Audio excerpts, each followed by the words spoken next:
પાટણમાં કારગિલ શહીદોના નામે 50 લાખની ઠગાઈ આચરવામાં આવે છે। પાટણથી હાલ આ મહત્વના સમાચાર મળ્યા છે, જેમાં એડવોકેટ પંકજ વેલાણીએ 24 વર્ષ બાદ ફરિયાદ નોંધાવી છે। કેમિસ્ટ એસોસિએશન ઉપર આક્ષેપ સાથે ફરિયાદ નોંધાવવામાં આવી છે, જેમાં 7 લોકો સામે ઠગાઈ કરાયાની ફરિયાદ નોંધાઈ છે। બેંક મેનેજર સામે પણ પોલીસ ફરિયાદ નોંધાઈ છે। કોર્ટના આદેશ બાદ ફરિયાદ નોંધવામાં આવે છે। તો પાટણ એ ડિવિઝન પોલીસ મથકે ફરિયાદ નોંધાઈ હોવાનું સામે આવ્યું છે, તેમજ આ સમગ્ર મામલે પોલીસ દ્વારા કાર્યવાહી હાથ ધરવામાં આવે છે।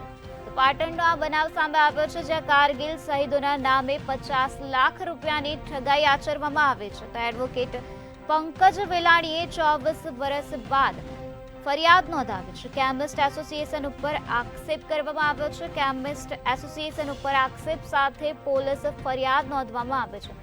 તો 7 લોકો સામે ઠગાઈ આચર્યા હોવાની ફરિયાદ નોંધાઈ છે। બેંક મેનેજર સામે પણ પોલીસ ફરિયાદ નોંધવામાં આવી છે। કોર્ટના આદેશ બાદ ફરિયાદ નોંધાઈ છે। તો પાટણ એ ડિવિઝન પોલીસ મથકે ફરિયાદ નોંધાઈ છે, તેમજ એ ડિવિઝન પોલીસ દ્વારા હાલ આ સમગ્ર મામલે વધુ કાર્યવાહી હાથ ધરવામાં આવી છે। તો 24 વર્ષ બાદ એડવોકેટ પંકજ વેલાણીએ આ બાબતે ફરિયાદ નોંધાવી છે। કારગિલ શહીદોના નામે 50 લાખ રૂપિયાની ઠગાઈ આચરવામાં આવી હતી, જેના અનુસંધાને આ ફરિયાદ નોંધવામાં આવી છે। કેમિસ્ટ એસોસિએશન ઉપર આક્ષેપ કરવામાં આવ્યા છે, તેમજ કેમિસ્ટ એસોસિએશન પર ફરિયાદ નોંધાવવામાં આવે છે। તો 7 લોકો સામે ઠગાઈની ફરિયાદ નોંધાવવામાં આવે છે। તો કોર્ટના આદેશ બાદ ફરિયાદ નોંધાવવામાં આવે છે। પાટણ એ ડિવિઝન પોલીસ મથકે એડવોકેટ દ્વારા ફરિયાદ નોંધાવવામાં આવે છે।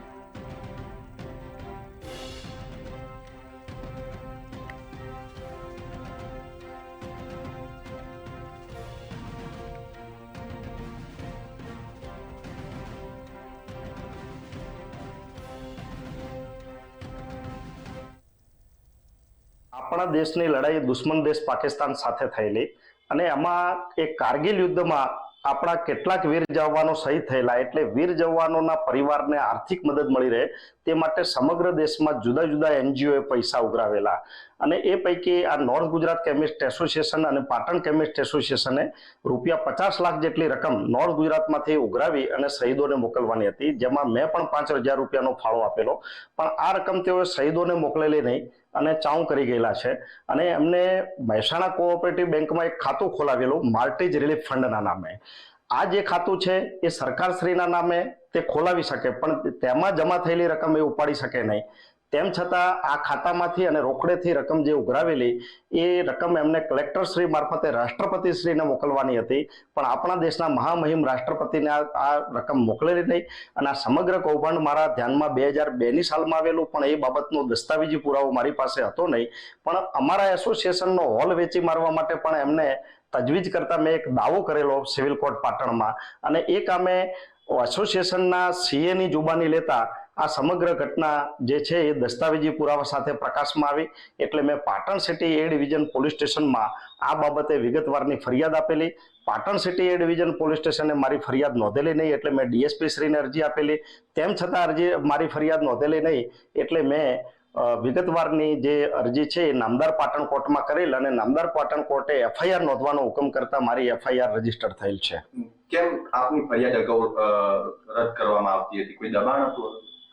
મારી જે નામદાર કોર્ટમાં મેં 2002માં બાયકોટ અંગે ફરિયાદ કરેલી, કારણ કે આ લોકોની અમાનવીય માગણી સંતોષીએ નહીં, એટલે એ લોકો સભ્ય પેઢીનો બહિષ્કાર કરતા અને એ બહિષ્કાર કર્યા અંગે મેં એમઆરટીપી કમિશન દિલ્હીમાં પણ કેસ દાખલ કરેલો અને એ અંગેની મેં ફરિયાદ કરેલી। એમાં કારગિલ ફંડનો એક આ મુદ્દો લખેલો, પણ એ વખતે મારી પાસે પુરાવા નહોતા અને ત્યારબાદ જ્યારે સમગ્ર પુરાવા મળતા મેં પોલીસ સ્ટેશનમાં ફરિયાદ આપતા જે આ તહોમતદારો જે છે એસોસિએશનના હોદ્દેદારો એ બહુ વગવાળા છે અને માથાભારે છે, એટલે એમની કોઈ પણ વગના કારણે ફરિયાદ ન નોંધાઈ હોય એવું મારું નમ્ર માનવું છે। પણ કાયદાકીય નામદાર કોર્ટે ઓર્ડર કર્યો છે, એટલે મને પોલીસ ઉપર સંપૂર્ણ વિશ્વાસ છે અને જિલ્લા પોલીસ અધિક્ષક ઉપર પણ વિશ્વાસ છે કે આ કૌભાંડની પૂરેપૂરી તપાસ કરશે। આમાં 50 લાખ રૂપિયા જેટલી માતબર રકમ ઉઘરાવી અને 1999માં ચાઉ કરી ગયેલા છે અને આ સમગ્ર ઘટનાની તપાસ થાય તો ફેડરેશન લેવલે પણ પૈસા કલેક્ટરશ્રીને આપેલા નથી એવી પણ મને જાણ છે, તો મોટું કૌભાંડ બહાર આવે તેમ છે।